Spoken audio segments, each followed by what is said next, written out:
I listened to my brother Mike when he talked about may the labor of our heroes past not be in vain. I'm sorry, I'm happy that Jagawan is here, and I'm happy that Jonathan is here. But I can tell you, their sacrifice is in vain. They've sacrificed for nothing. We're in this country when people were protesting, when there was no need to protest under Jonathan. Where are those protesters? Have they died? Where are they? So why are we saying it should not be in vain? Jonathan increased fuel from 87 naira to 120 and people were protesting in this country. And when it was 900, they were not protesting. Are they dead? So why are we saying it should not be in vain? People protested when naira was 180 and when it was 1,500, they're not protesting. Are they dead?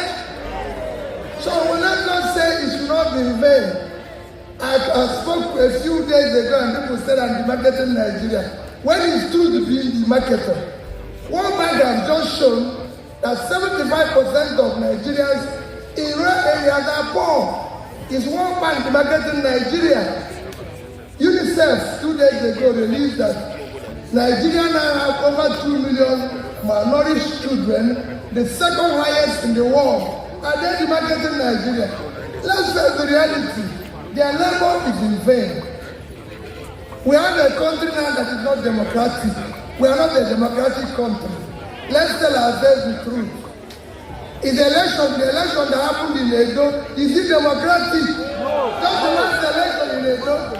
It's the most democratic election. Everybody knows who won that election. So why are we keeping it and saying, let the work be in vain? It is in vain. So we can start picking the pieces now, because they've destroyed everything people have sacrificed for. Look at what is happening in Nigeria today. Above all, Jagawan sacrificed everything. The country people sacrificed has turned into a crime scene. All we do today is stealing. You know, and we have to do something. All we need to do, he lives a courageous life. One thing I like about Mr. P2B is the fact that he is not scared or deterred by all the derogatory comments and attack coming from the ruling APC party.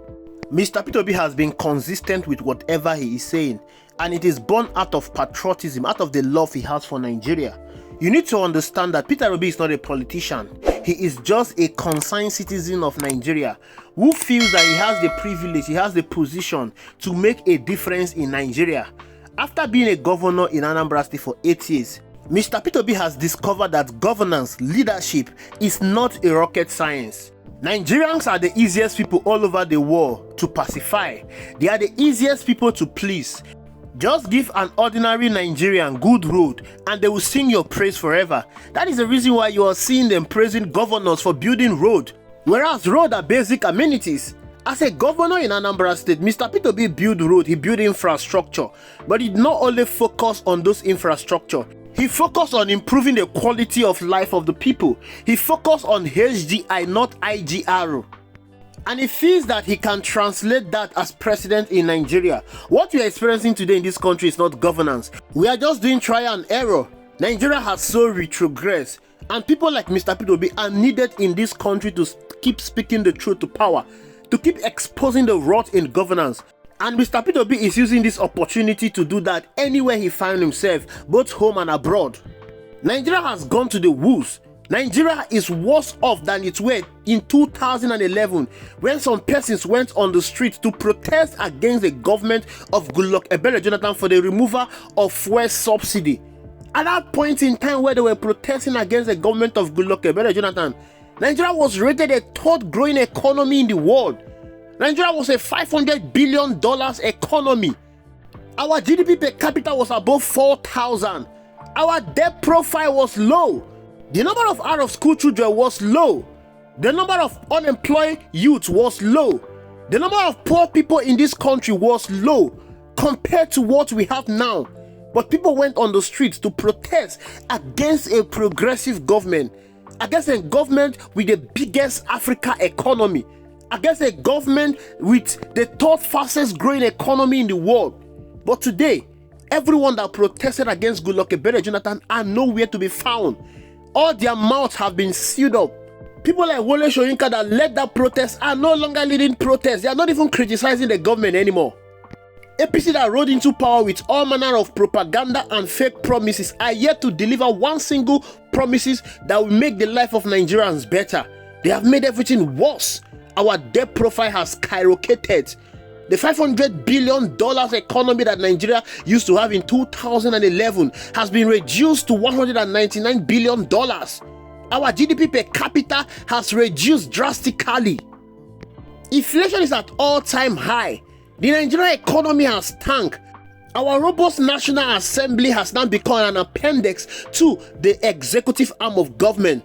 Judiciary has been captured. There is virtually nothing that is working in Nigeria anymore. There is virtually nothing that is working professionally in Nigeria anymore.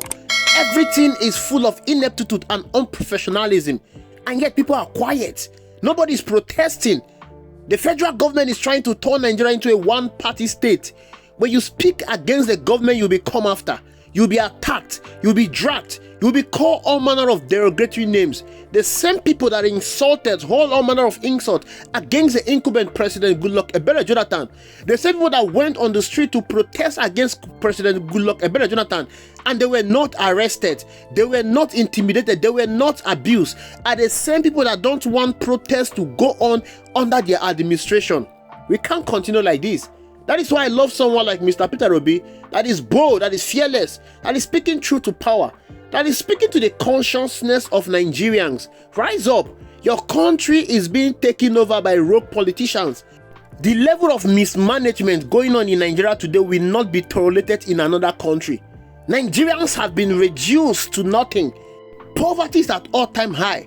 The purchasing power of the people has been greatly reduced. The government is doing nothing about it.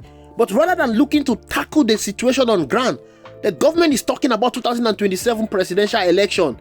You were given a 4-year mandate and you have not done anything significant in 2 years plus in office. And you're talking about 2027, paying governors to decamp to the APC. What exactly are they decamping to APC for? What has President Bola Ahmed Tinubu done that has increased or improved the life of Nigerians to warrant the governors to be decamping to the APC? The governors will not determine the victory of Bola Ahmed Tinubu. Nigerians that will go to the poll will determine who will rule them in 2027. They did it in 2023. They came out en masse and voted for Mr. Peter Obi. They supported and funded the presidency of Mr. Peter Obi. But unfortunately, the powers that be colluded and ensured that Mr. Peter Obi was not announced as the winner of that election. And in 2027, Nigerians from all walks of life will equally determine who will rule them in 2027, not the governors that are decamping to APC. But then you ask yourself a very important question. Why is the presidency not doing everything to pacify the people? The people that will determine if he will continue beyond 2027 or not. Why is he not making their life better? Why is he not prioritizing them first? Why is the presidency prioritizing politicians?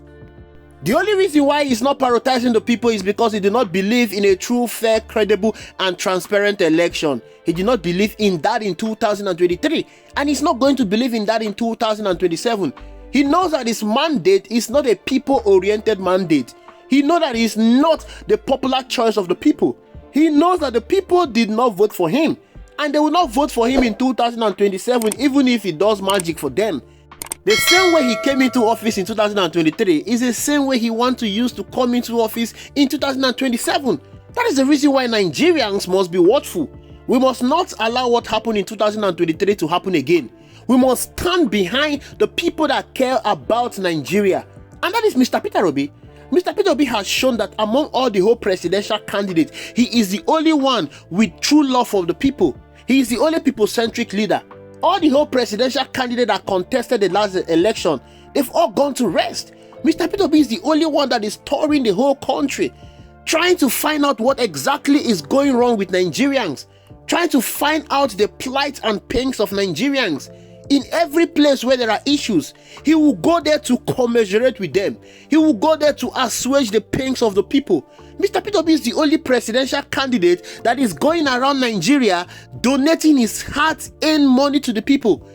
Even the president of the Federal Republic of Nigeria has not shown this level of love that Mr. Peter Obi has shown to the people. He does not even care about Nigerians.